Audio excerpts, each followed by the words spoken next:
ብቻ አንተ አንዳንድ ሰው በየትኛው መጽሐፍ ውስጥ ታምናላችሁ? በአብ ልጅ በክርስቶስ ያንተ ምሕረት ለምሳሌ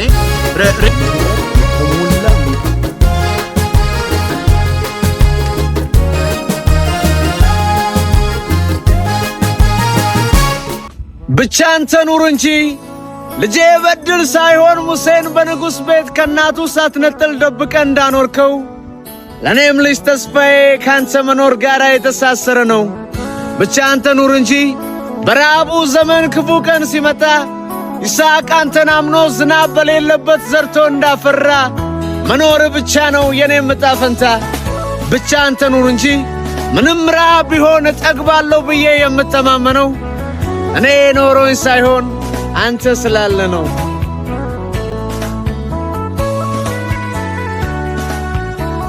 አንዳንድ ሰው ሚዳነው በስራ ነው ካላችሁ እሺ፣ ግን በማን ስራ ነው በሉት? በአንተ ስራ አይደለም፣ በክርስቶስ ስራ ግን አው ይዳናል። እኛ እምነት ያድናል ስንል ዝም ብለህ ስላመንክ ትድናለህ እያልን አይደለም። መጽሐፍ ቅዱስ ሲናገር ጸጋው በእምነት አድኗቸዋል ነው የሚለው። እምነት እንዲያድንህ የተከፈለ ዋጋ አለ። መስቀል ላይ የተዘጋጀልህ ጸጋ አለ። የክርስቶስ ስራ ላይ አንዳች የራሳችሁን ስራ መጨመር አትችሉ። ስራውን የጨረሰው ማን ነው? ኢየሱስ ነው። መስቀል ላይ ኢየሱስ አብዛኛውን ስራ ሰርቻለሁ የቀሩትን ደግሞ እናንተ ስሩ ብሎ አልሞተም። ኢየሱስ ምንድነው ያለው? ተፈጸመ። የሚሰራው የተፈጸመው ስራ ብቻ ነው። በየትኛው መጽሐፍ ውስጥ ታምናላችሁ ሲባሉ በሰማንያ አሐዱ መጽሐፍ እናምናለን ብለው በኮንፊደንስ ነው የሚናገሩ። በሰማንያ አሐዱ መጽሐፍ ቅዱስ እናምናለን ካላችሁ እንዲህ አይነት ጉድ አለባችሁ፣ ተሰስታችኋል ነው።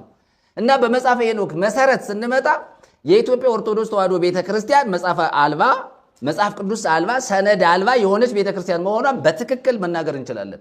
ስለዚህ ኦርቶዶክስ ቤተክርስቲያን ውስጥ ጥንቁልና የተደገፈ ነው፣ ስር መማስ የተደገፈ ነው፣ ቅጠል መበጠስ የተደገፈ ነው፣ የደም ስር መበጠስ የተደገፈ ነው፣ ይሄ ሽለላ የተደገፈ ነው፣ ይሄ መኳኳል የኤልዛቤል መንፈስ የተፈቀደ ነው። ምክንያቱም ከዚያ ጋር ስለሚያያዝ ማለት ነው። ስለዚህ መጽሐፉ ላይ ስንመጣ እንዲህ አይነት ነገሮችን በደንብ በስፋት እንመለከታለን ማለት ነው። ሌላው በዚህ አሚዛራክ ይላል። አሚዛራክ የተባለ ደግሞ አለ። አሚዛራክ ምታት ማሳየትን ስር መማስን ይላል። ምታት በየት ነው ያለው? ምታት የት አለ ብለን የምንጠይቅ የምታት መሰረቱ ምንጩ ግንዱ ኦርቶዶክስ ቤተክርስቲያን ነው። ይሄንን በድፍረት ነው የምንናገረው። ምታት ማሳየት የት አለ? ኦርቶዶክስ ቤተክርስቲያን ውስጥ አለ። በደፍተሮች፣ በጠንቋዮች፣ በአስማተኞች፣ በሰፈር፣ በገጠር፣ በከተማ ባሉ አስማተኞች ስር መባስና ምታት ማሳየት አለ ማለት ነው። ሌላው ስር መማስን ይላል። ሁሉ አስተማረ። አርማሮስም ጋኔን መሳብ የት ነው ያለው? ጋኔን መሳብ የት አለ? አሁን ኦርቶዶክስ ቤተክርስቲያን እኛ ይሄንን ስንናገር ሰዎች ጥላቻ ሊመስላቸው ይችላል። ጥላቻ አይደለም። ይሄ እኛ በጥላቻ የምንናገረው ሳይሆን በፍቅር በእውነት የምንናገረው ነገር ነው። እኛ ስለ እውነት፣ ስለ ፍቅር፣ ስለ ክርስቶስ፣ ስለ ወንጌል የምንናገረው እንጂ ከጥላቻ አይደለም። ስለዚህ ይሄ ህዝብ ከእንደዚህ አይነት አሰራር ምን መሆን አለበት? መፈወስ መቻል አለበት ማለት ነው። አሁን እኛ እየተናገርን ያለነው ስነ ምግባር የጎደላት ቤተክርስቲያን፣ በስነ ምግባር የማታምን በጥንቁልና በአስማት በመተት በድግምት ይሄው መጽሐፋቸው ስለሚናገር 80 አሐዱ ላይ እና አርማሮስ ጋኔን መሳብን አስተማረ፣ በራቀየልም ኮከብ መቁጠርን አስተማረ። አሁን ኮከብ ቆጠራ የት ነው ያለው? ስር መማስ የት ነው ያለው? ጋኔን መሳብ የት ነው ያለው? ቅንድብ መሸል ይሄ መኳኳል የት ነው ያለው? ጋኔን መሳብ የት ነው ያለው? ይሄ መጽሐፉ በደንብ አድርጎ የሚናገረው ሐሳብ ነው። ከዚያስ ምን ብሎ ይናገራል? ኮክብኤልም ምልክት ማሳየትን አስተማረ። ምልክት ለምሳሌ የፈርዖን ጠንቋዮች እናያለን። አሁን ለምሳሌ ጥንቁልና ምንድን ነው? እግዚአብሔር ጥበብ ነው ተብሎ ነው። አየህ፣ ምልክት ማሳየት፣ በረድ ማዝነም፣ ዝናብ ማዝነም፣ ማቆም፣ ማገት፣ መከልከል፣ እንደዚህ አይነት ነገሮች ምልክት ናቸው አይደለ? የጥበብ ውጤቶች ናቸው። እንደውም ባለፈው አንድ የቤተክርስቲያን አባት በጣም የድሮ የጥንት ቤተክርስቲያን ሲያገለግሉ የኖሩ አባት ወደ ሚዲያ መጥተው ቃለ መጠይቅ ሲደረግላቸው ጥበቡን እኮ አጠፋ ነው በራሳችን አሉ። እና አሞራ ከአሞራ ጋር የሚያጋጭ ጥበብ ሰዎች በአሞራ ተሰውረው በኦፍ ተሰውረው በደመና ይሄዱ እንደነበረ ይናገራሉ እሳቸው። የሚገርመው ነገር ማለት ነው። እኔ በጣም ነው የገረመኝ። ምን እያሉ ነው የሚናገሩ? ኢንተርቪው እየተደረጉ አንዱ በአሞራ ተሰውሮ ሌላኛውም በአሞራ ተሰውሮ አየር ላይ ማለት ነው አየር ላይ እርስ በርሳቸው ይጋጩ ነበረ። ፕሌን ከሆነ ነገር ጋር እንደሚጋጨው ማለት ነው።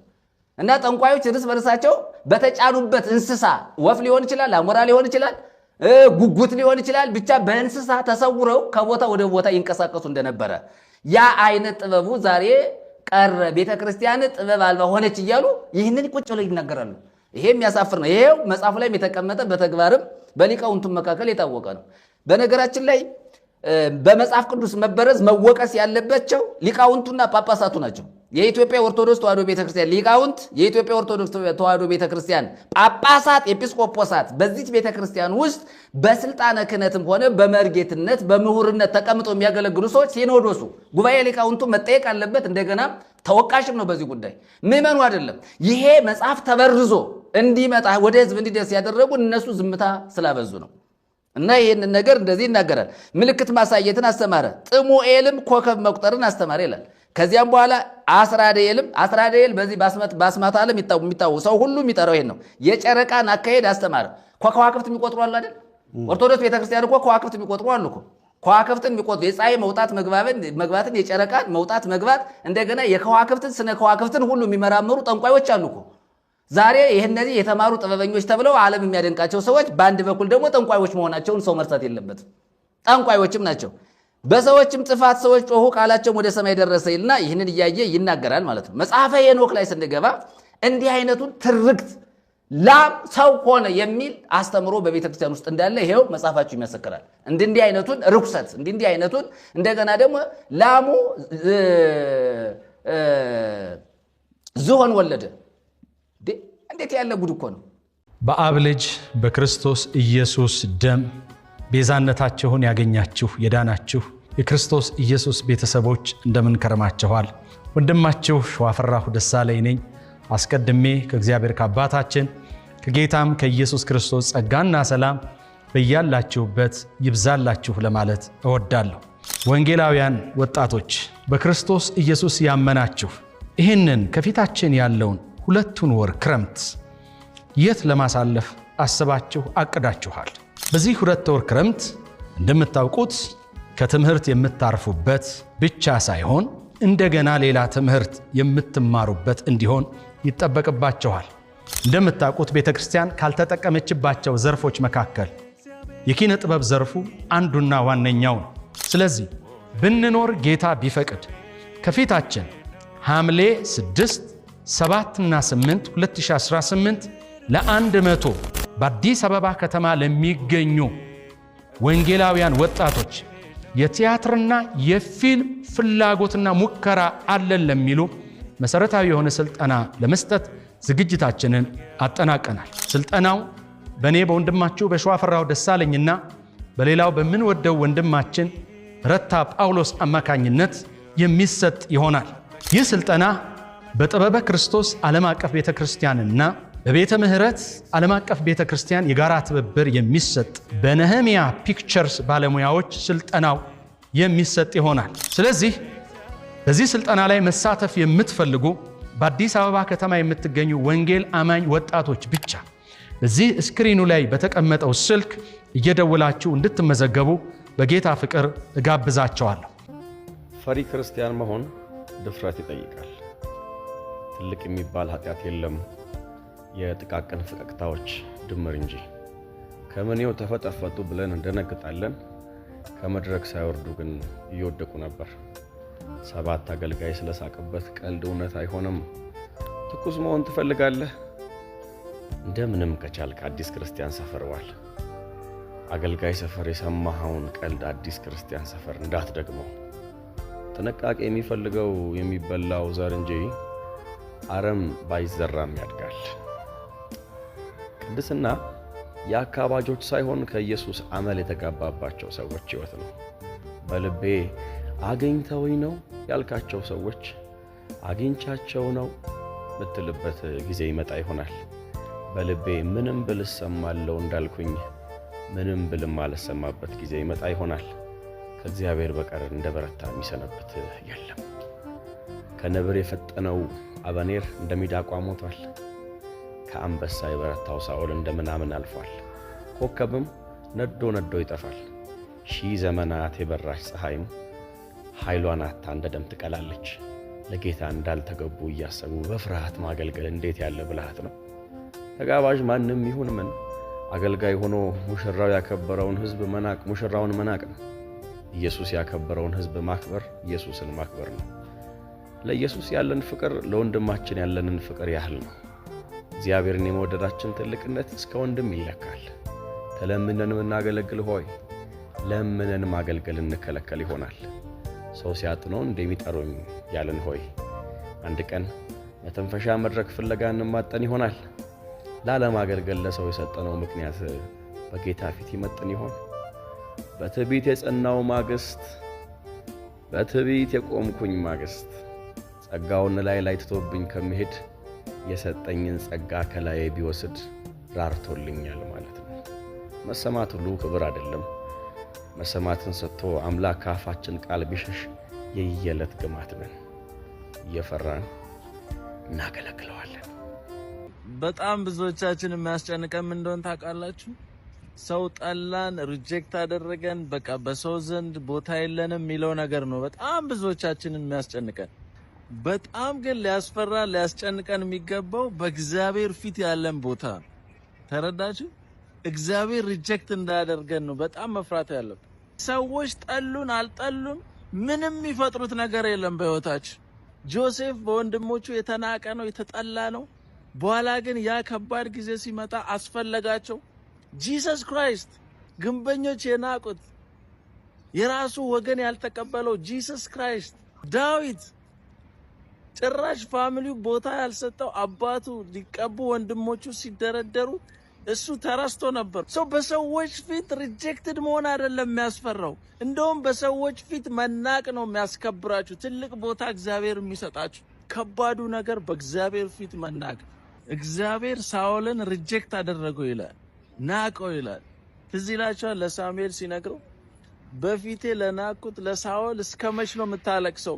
በእግዚአብሔር ሪጀክትድ መሆን ነው ከባዱ የሚያስፈራው። ለዛ ነው ዳዊት ሲጸልይ ብዙ ጊዜ ካያችሁ ከፊት አትጣለኝ፣ ቅዱስ መንፈስን አትውሰድብኝ፣ ፊትን ከኔ አትመልስ።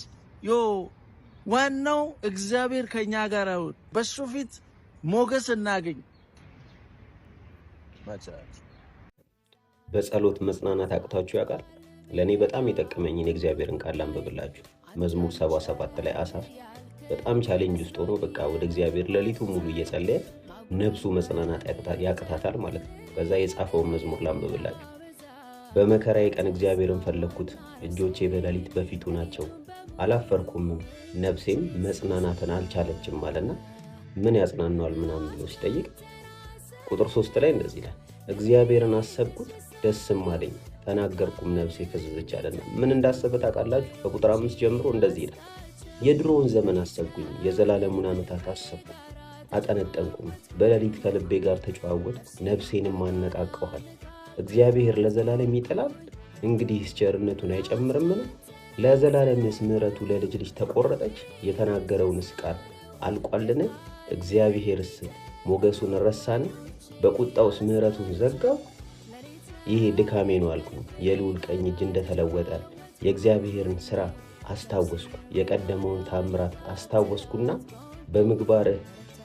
በምግባርህም ሁሉ እናገራለሁ፣ በሥራህም ሁሉ እጫወታለሁ። አቤቱ መንገድህ በመቅደስ ውስጥ ነው። እንደ አምላካችን ያለ ታላቅ አምላክ ማን ነው? ታምራትን የምታደርግ አምላክ አንተ ነህ። ለሕዝብህ ኃይልህን አስታወቅካቸው፣ የያዕቆብንና የዮሴፍን ልጆች የሕዝብህን በክንድህ አዳንካቸው ይላልና በቃ የሆነ መጽናናት ሲያቀጣ እግዚአብሔርን አስበው፣ አምላክነቱን አስበው፣ ሁሉን ቻይነቱ። ለምሳሌ ሬንጅ ሮቨር አለ፣ የ25 የ26 ሬንጅ ሮቨር አለ አይደል? 27 ቢመጣም አንድ ሬንጅ ሮቨር ነው የመጣው፣ አዲስ ያልተነዳ ሬንጅ ሮቨር ነው። በአይነቱና በመልኩ የተለየ መኪና ከመጣ ግን ምንድነው ነው የምትሉት? ይሄ መኪና አዲስ ምርት ነው። እግዚአብሔር ይኸውላችሁ ያልተነዳ አይደለም የሚለው፣ ከዚህ በፊት ያልነበርን ነን እኛ። እንዴት ነው ያልነበር ነው ብትሉ፣ በሰው መልክ ብንገኝም በእኛ የሚሰራው ህይወት ግን ሌላ ህይወት ነው። የመለኮት ህይወት፣ የእግዚአብሔር ህይወት፣ ብራንዱን ከምድር የማይቀዳ ከሰማይ የሚቀዳ ኢየሱስ ያድናል። ያንተ ምሕረት ከማን ጋር ይስተያይ? ከፈጠርከው ፍጥረት ከምድር ወይ ሰማይ የሚስተካከለ ማን አለ በወኑ? አባቴ ምሕረት ያክላል አንተ ነው።